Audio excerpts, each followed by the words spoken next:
I'm Francesco Librizzi, I'm an architect, and I'm also an interior and an exhibition designer. I live in Milano, but I'm actually from Sicily.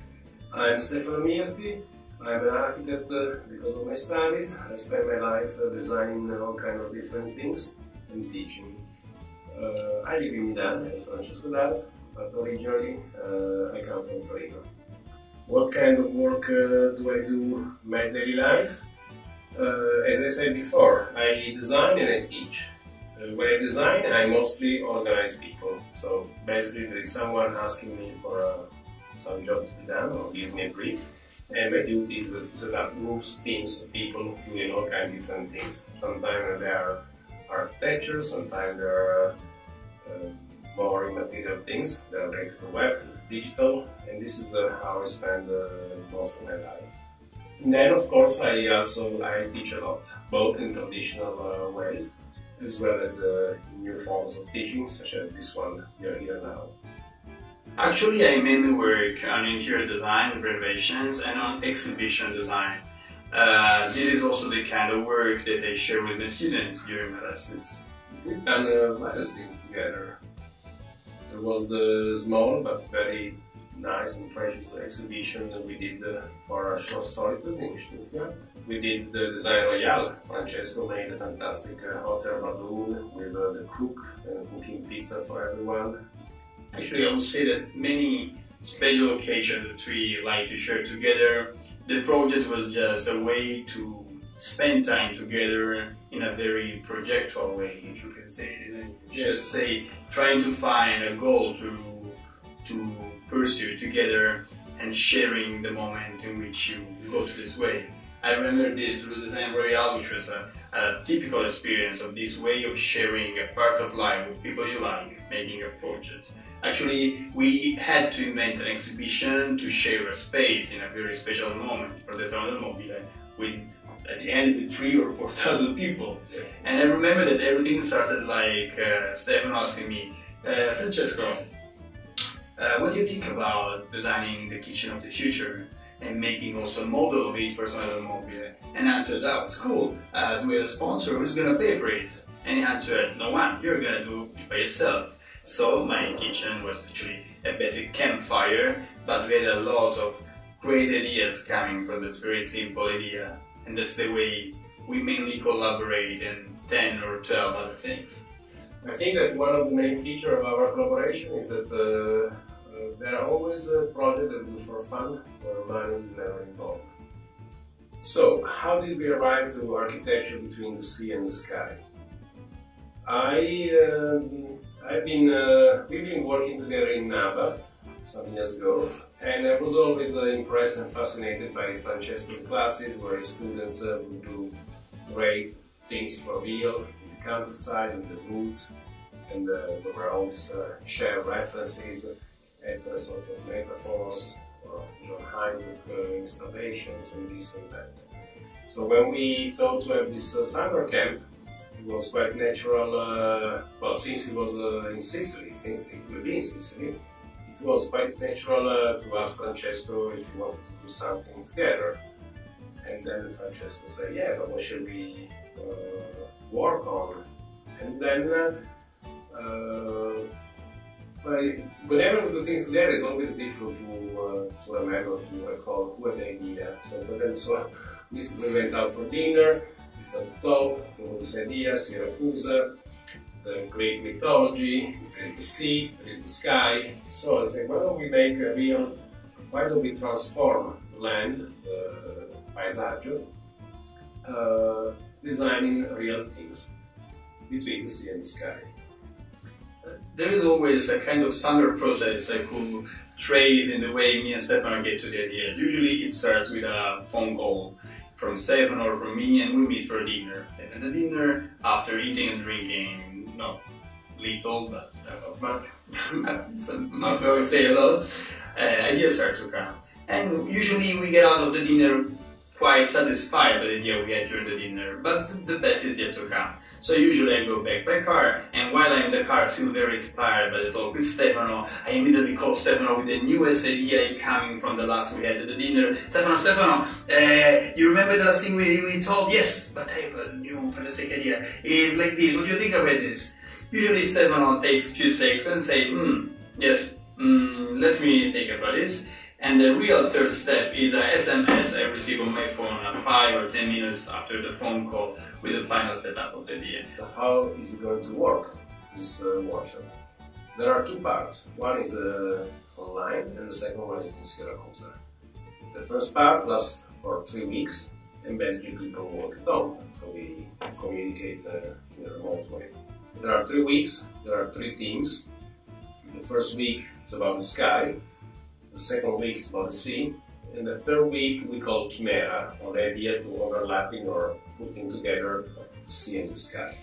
Every day there will be a very simple brief. We will ask students to do something, and then we will ask them to upload on the Google Plus community in order to have ideas flowing and comments and all kind of interaction. The first week it's easy, because each of us, wherever we live, we have the sky.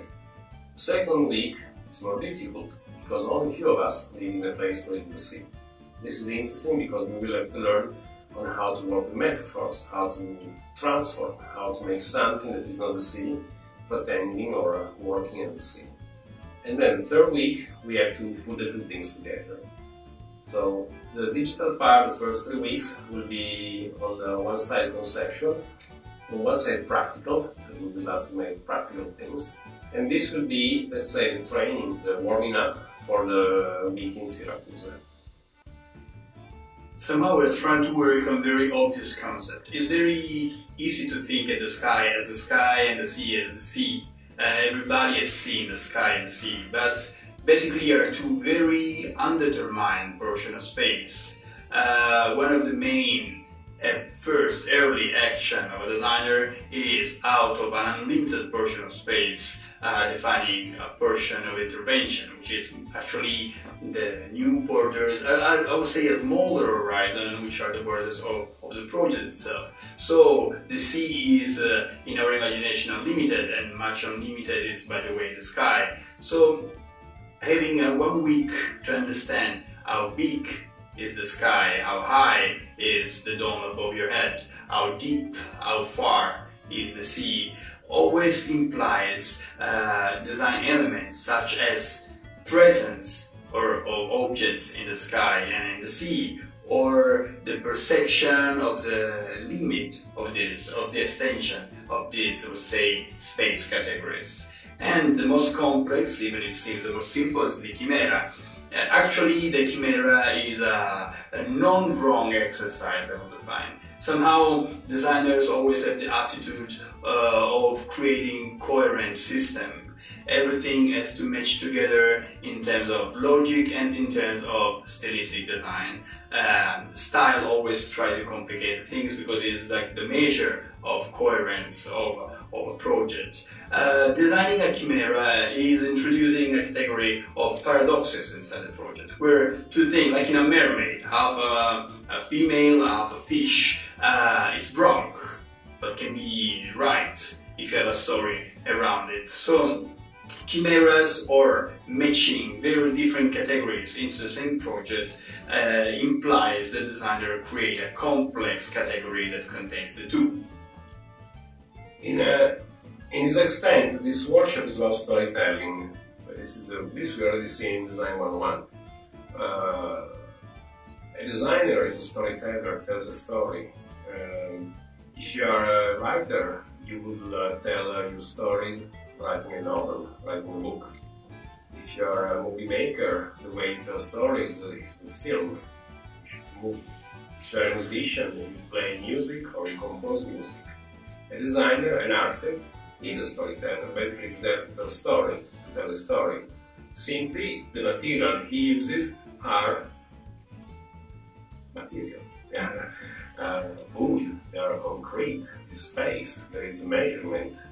In this extent, as Francesco just said, our main ingredients, our main design tools are the sea and the sky.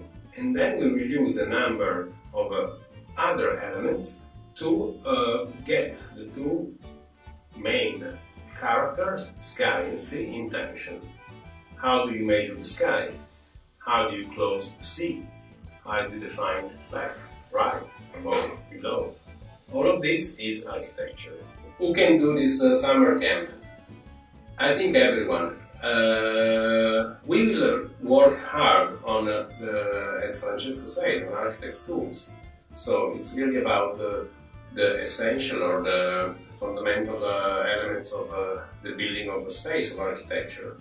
But then there is no prerequisite, in the sense that everyone can do this kind of operation.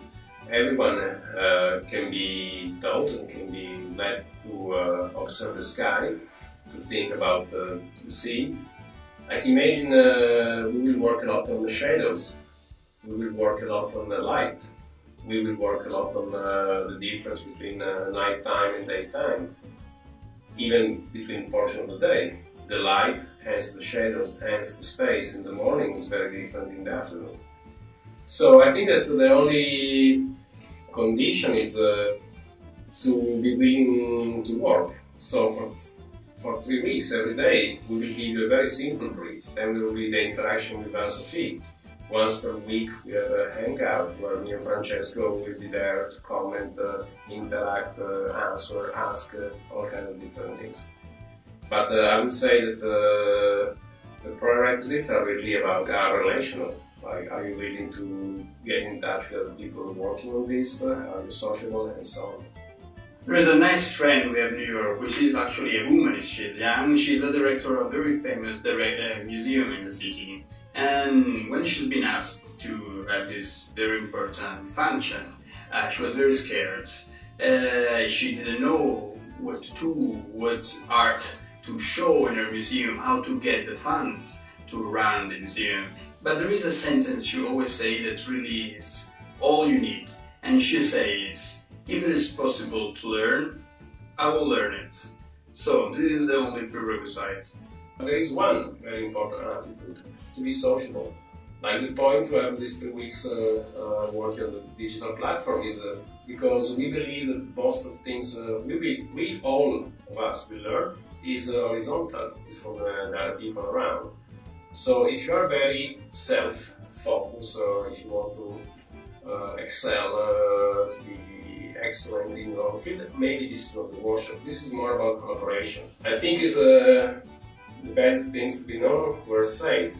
In a week we will start the digital work from home.